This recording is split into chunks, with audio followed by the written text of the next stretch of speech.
Halo semuanya, selamat wayah Kio ya dimanapun kalian berada. Kembali lagi bersama Mamang dan di video kali ini kita bakal lanjutin manhwa Dewa Iblis di Keluarga Tang. Kita masuk di part 4. Di awal video ini, Pak Tanggin yang terkejut sekaligus tak bisa menerima kekalahannya pun berteriak. Ini curang. Sejak kapan kau mempelajari Shadow Step? Dengan santainya, Wonhui berkata, curang? Aku baru mempelajarinya loh. Memangnya, apa kau punya waktu untuk belajar seni bela diri selama ini? Pak Tanggin yang kebingungan pun membalas, memang benar, tapi bagaimana bisa kau pelajarinya dalam sekali lihat? Wonhui pun tersenyum mengejeknya menimpali. Tak kusangka, kau adalah orang yang tak mau mengakui kekalahan, instruktur. Mau coba sekali lagi kah? Apa kau punya martial arts yang lain? Shadow Step terlalu membosankan. Apa mungkin kau merasa sangat dirugikan karena aku seorang jenius? Melihat berapa kecil taruhannya, kepercayaan dirimu mungkin sama seperti itu. Ya ampun. Tentu saja perkataan Wonhui sontak membuat Pak Tanggun merasa kesal. Hingga ia segera pergi dari sana dengan berkata, "Hais, tunggu saja. Aku akan kembali dari bank untuk mengambil beberapa uang. Awas saja kau. Aku tahu banyak teknik rahasia yang lebih sulit daripada Shadow Step. Mari kita lihat apa kau bisa melakukannya." Melihat reaksinya yang seperti itu, Wonhui yang merasa jika Pak Tanggun terlalu mudah untuk diprovokasi pun bergumam, "Aku yakin kau pasti kebingungan, instruktur. Tidak hanya kalah dari seorang yang tak pernah berlatih martial arts dan berhasil menguasai teknik itu setelah melihatnya sekali, tetapi uangmu juga dicuri. Ya, aku mungkin tak menguasai martial art apapun sebelumnya, tapi orang-orang yang kulawan sebagai tuan muda adalah para master di dunia martial art yang sangat terkenal. Mengingat bentuk-bentuk dasar martial art adalah hal yang mudah bagiku. Apalagi tak peduli seberapa kuat aku, tak mungkin aku bisa mencuri uang miliknya sendiri karena perbedaan level di antara kita. Akan tetapi, bagi seorang ghost, itu hanya perlu sedikit menjentikan dirinya, dan itu membuatku bisa mencuri uangnya. Kerja bagus, ghost tua. Jadi, apa aku harus merampok semua uang instruktur martial art kita sebanyak mungkin? 4 jam kemudian, meski Pak Tanggun kembali dan menantangnya dengan teknik-teknik sulit lainnya, seperti teknik soul tracking soaring butterfly, teknik Hawaiian body, dan teknik Wild Wine 12 Protection. Wonhui menenangkan semua taruhannya dengan mudah, yang menguras habis semua uang miliknya. Lalu, di saat Pak Tanggun hanya bisa pasrahkan hal itu, bos parta tua berkomentar, "Wah, dia mungkin orang sesat, tapi aku belum kasihan padanya. Nasib sial karena dia bertemu dengan tuan muda. Ini mengingatkanku pada penderitaanku semasa hidup." Wonhui sendiri yang begitu puas mengerjainya berkata, "Hei instruktur, apa uangmu sudah habis?" Pak Tanggun yang merasa tertunduk lesu pun di sana membalas, Aku tak bisa minjam lagi dari bank tahu." Mendengar jawabannya, Wonhui pun melanjutkan rencananya dengan bertanya, "Sungguh, kasihan. Tapi bagaimana kalau satu taruhan lagi?" Pak Tanggun yang belum bisa menerima apa yang menimpanya membalas, "Apa kau tuli? Aku sudah terjatuh miskin, sialan." Sembari menunjuk kantung-kantung uang taruhannya, Wonhui menimpali, "Makanya, dengarkan aku dulu. Kita bertemu sekali lagi, dan aku akan memutarkan semuanya." Pak Tanggun yang salah memahami maksudnya pun berdiri bertanya, Apa kau berniat untuk menjualku sebagai budak?" Wonhui pun menyangkalnya dengan melanjutkan, "Tidak, bukan seperti itu. Kamu mesti tahu satu hal penting dari martial art, hal yang tak mudah aku lakukan, instruktur, yaitu teknik Wild Wine Dance." Mendengar hal itu, seketika itu juga Pak Tanggun terperanjat, hingga sikapnya pun berubah menjadi serius, di mana ia mencarkan ki miliknya sembari menuturkan, "Tuan muda Wonhui, martial arts lainnya mungkin tak masalah, tapi Wild Wine Dance adalah jiwa dari skuad Wild Wine. Anda yang ingin mempertaruhkan Wild Wine Dance sama saja dengan mencoreng nama skuad Wild Wine, pondasi dari divisi Nine Dragon. Mohon untuk tidak melakukannya." Melihat perubahan sikapnya yang seperti itu, Wonhui yang tak menduganya pun berpikir, dia mungkin terlihat malas, tapi dia sungguh jadi pendekar ganas dari skuad Wild Wine. Dengan pikiran seperti itu, Wonhui pun bertanya, Apa kau yakin aku tak punya hak untuk mempelajari Wild Wine Dance? Pak Tanggon yang masih serius pun berkata, tentu saja Anda punya hak karena Anda adalah anak kepala keluarga ini. Karena saya telah menunjukkan ini kepada nona muda pertama dan tuan muda ketiga. Tak masalah jika saya menunjukkan ini juga pada Anda tuan muda kedua. Wan Hui yang tak ingin mendengar hal itu pun membalas, Tanggon, hak yang aku maksud bukanlah berkaitan dengan garis keturunan. Aku bertanya, apa aku punya kapabilitas untuk mempelajarinya? Tentu saja perkataan Wan Hui membuat Pak Tanggon kebingungan. Meskipun begitu, Wan Hui segera menegaskan, pendekar First Girl Tanggon dari skuad Wild Wine. Apa aku punya talenta untuk menjadi anggota Wild Wine? Aku bertanya, apa aku, Tang Wan Hui, punya hak untuk meneruskan warisan skuad Wild Wine? Mendengar hal itu, seketika itu juga Pak Tanggon tersentak berpikir. Apa katanya? Warisan Wild Wine? Setelah kekalahan mengerikan itu, kami diberhentikan sementara. Tapi kami ingin menjadi Wild Wine lagi suatu hari nanti. Itulah kenapa selama 20 tahun ini aku mengubur warisan Wild Wine dalam hatiku. Siapa sangka aku akan mendengar kata-kata itu dari pewaris terlemah. Dengan pikiran seperti itu, Pak Tanggon pun menuturkan, warisan Wild Wine ya, hatiku tersentuh. Tapi Anda juga yang ingin mempertaruhkan Wild Wine Dance. Sulit bagiku menerima kata-kata itu. Mendengar jawabannya, Wan Hui yang sungguh tak menduganya pun membalas, gah, ini buatku frustasi. Jika sejak awal kita bertemu, lalu aku mintamu untuk mengajariku Wild Wine Dance karena aku ingin mewarisi Wild Wine, apa kau akan setuju dengan dan mengajariku? Bahkan sejak awal kemunculanmu, kau tak tertarik untuk melatihku kan? Pak Tanggon yang tak bisa menyangkalnya pun menimpali. Ya itu, aku tak bisa mengelak sih. Tapi, jadi begitu ya. Anda memprovokasiku untuk menunjukkan nilai Anda, Tuan Muda Wan Hui.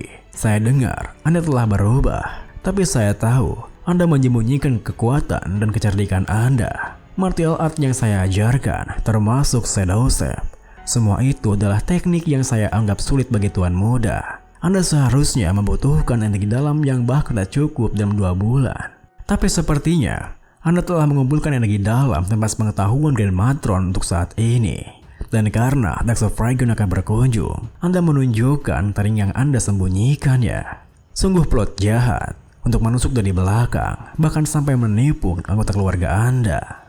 Mendengar perkataannya, meski memang itu adalah sebuah pujian, entah kenapa Wan Hui masih merasa agak canggung. Ditambah lagi, Ghost para tua juga malah berkomentar, sepertinya bajingan Tang itu mengetahui nilai di Tuan Muda kita. Memang tak ada hal lain selain pujian yang pantas bagi Tuan Muda Kultus Divine. Tentu saja, komentar mereka membuat Wan Hui merasa kesal, hingga ia mengancam mereka untuk dijadikan gospel.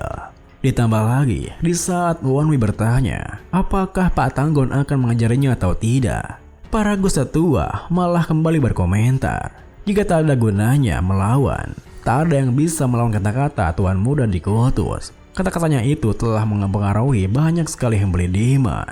Seketika itu juga, Wan Hui yang tak bisa menahan kekesalannya pun langsung menangkap mereka. Akan tetapi, belum sempat Wan Hui memberi mereka pelajaran, perhatiannya teralihkan pada Pak Tanggon yang berkata, baiklah, saya akan mengajari Anda Wild Wine Dance. Seketika itu juga, Wan Hui pun tersenyum hormat membalas, kalau begitu, anggota kelentang Tang Wan Hui meminta untuk diajari oleh instruktur martial art Tanggon. Melihat sikapnya yang seperti itu, Pak Tanggon yang tak menduganya pun tersenyum menimpali. Anggota skuad Wild Wine, pendekar First Girl Tanggon, menerima permintaan Anda. Lalu, tak seperti teknik sebelumnya, Wild Wine Dance sangat susah untuk dikuasai. Melihat Pak Tanggon yang bersiap menunjukkan tekniknya, Wan Hui pun tersenyum berkata, kalau begitu, kita ubah kondisinya. Taruhannya adalah, apakah aku bisa atau tidak bisa menguasai Wild Wine Dance hari ini? Yang kalah akan mentraktir dan minum dan makan. Mendengar hal itu, Pak Tanggon yang merasa jika pertaruhannya masuk akal membalas, baiklah, saya setuju. 1 porsi. Saya yakin kali ini saya akan menang. Kalau begitu, perhatikanlah baik-baik. Tepat setelah mengatakan itu, Pak Tanggon pun menunjukkan tekniknya. Dan kemudian, karena mantan anggota skuad Wild Wine sendiri berjanji untuk tidak terlibat pada penerusan perebutan hak waris, Itulah kenapa meski Tuan Muda Wonwi mewarisi Wilduin, mereka tak bisa mendukungnya sebagai pewaris. Tetapi para anggota lain akan mendengar ini jika mereka telah mendapatkan berteman minum. Orang yang akan bisa menapaki jalan Wilduin bersama mereka. Wilduin era baru. Sayangnya semua hal itu bisa menjadi angan-angan Pak Tanggon saja, di mana Pak Tanggon dibuat tak bisa berkutik ketika melihat begitu banyaknya piring makanan yang dihabiskan Wonwi di sebuah restoran ternama. Bahkan, saking tak percayanya dengan apa yang dilihatnya, Pak Tanggon hanya terbengong di sana berpikir, apa-apaan yang kulihat ini? Tak masalah jika aku kalah taruhan. Sungguh berkat bagi keluarga jika Tuan Muda Wonwi sehebat ini. Tapi, teman minum apanya? Ini bukan seporsi bajingan. Saat Pak Tanggon berpikir seperti itu, pelayan restorannya pun menghampirinya bertanya, Tanggon, apa ada hal lain lagi yang Anda inginkan? Pak Tanggon yang begitu lesu pun berkata, tolong, 1 botol alkohol. Tak mungkin aku bisa mengatasi ini. Mendengar hal itu, Wonwi yang masih mengunyah makanannya pun bertanya, oh, jadi kau juga penyandu alkohol ya instruktur? Apa kita perlu pergi ke Pavilion Dragon Lord? Bersamaan dengan pelayan yang datang membawakan alkoholnya, Pak Tanggon yang tak bisa menahan kesalahannya pun berteriak, apa Anda tahu seberapa mahal tempat itu? Sejak awal, tempat ini juga hal yang sama. Ini adalah tempat makan terbaik di area ini. Meskipun sedikit mahal, aku ingin minum dan menikmati waktu. Siapa tahu Anda akan memesankan makanan selama seminggu. Melihat tingkahnya yang seperti itu, Wonwi pun terdiam berpikir, ya lagi pula, pergi ke Pavilion Dragon Lord juga tidak sesuai dengan rencanaku. Lebih cocok di tempat seperti ini dengan banyak orang. Berkat isolasi yang diberikan oleh Namgung Isanjon, aku harus bersabar selama 2 bulan. Aku tak bisa mendunyanya lagi. Dengan pikiran seperti itu, Wonwi menempatkan sebuah tanda di bawah mejanya dengan skill mistiknya. Hingga para ghost tua yang mengetahuinya pun bertanya, ini skill mistik untuk menghubungi sekte Divine Fire Demon Worshipping. Jangan bilang Anda datang kemari untuk melakukan ini. Wonwi pun berkata, ya, aku ingin memberitahu mereka yang masih putus asa bahwa aku, Tuan Muda Pendidiman, Hyun Wonwi, masih di sini.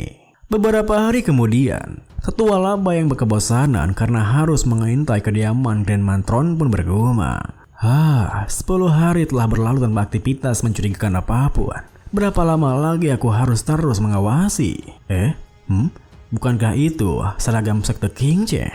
Kenapa seorang dari keluarga Tang? Aku mengerti. Orang itu adalah tuna muda pertama, Tang Gyujin. Karena dia adalah putrinya istri Namgung. Pasti ada sedikit kelicikan kalau keduanya bertemu. Seorang putri ya? Aku harap anak itu aman dan sehat. Ya ampun, sekarang bukan waktunya. Aku akan baik-baik dengan Tuan Muda dan minta sesuatu. Dengan begitu, masih punya teringat dengan anaknya. Ketua laba pun mendekat agar bisa mendengar percakapan mereka. Namun setibanya ia di dalam, ia malah dikejutkan dengan teriakan Grand Matron. Apa kamu sungguh berniat menusuk belati ke jantung ibu? Gyujin yang berdebat dengannya pun berkata, itu tetap tak akan berarti dibandingkan dengan berapa kali ibu menyakiti Wonwi. Dan kali ini, ibu bahkan merintahkan pengurung dan puasanya. Grand Matron yang bersikukuh dengannya pun membalas, kamu tak perlu khawatir tentang itu. Sekarang seseorang sudah mendukungnya dan diam-diam membantunya. Khawatirkan saja jadwal untuk kunjungan ke Soporegan nanti. Mendengar hal itu, Gyujin yang tak bisa menahan emosinya pun menggebrak meja berteriak, ibu pikir itu alasan yang pantas untuk memperlakukan Wonwi seperti itu? Aku yakin ibu bahkan tidak tahu didukung oleh seorang. Apa ibu berencana menghabisinya? Melihat tingkah putrinya yang sampai sebegitunya, Grand Matron yang tak menduganya pun sontak terperanjat. Gyujin, kenapa kamu ribut-ribut tentang si anak haram? Dan kamu masih menyebut dirimu anak yang lahir dari darah dagingku sendiri?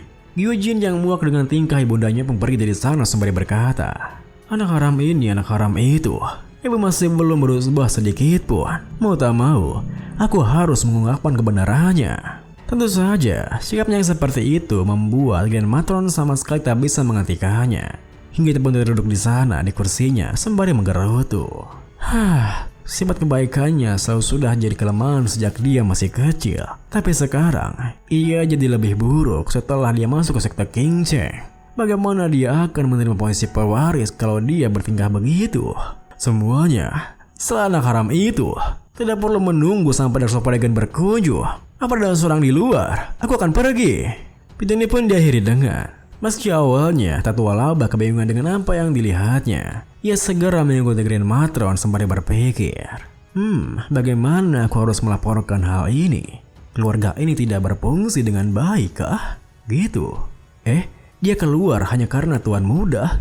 Oh, tidak. Aku yakin dia pergi untuk menemui Sorcerer.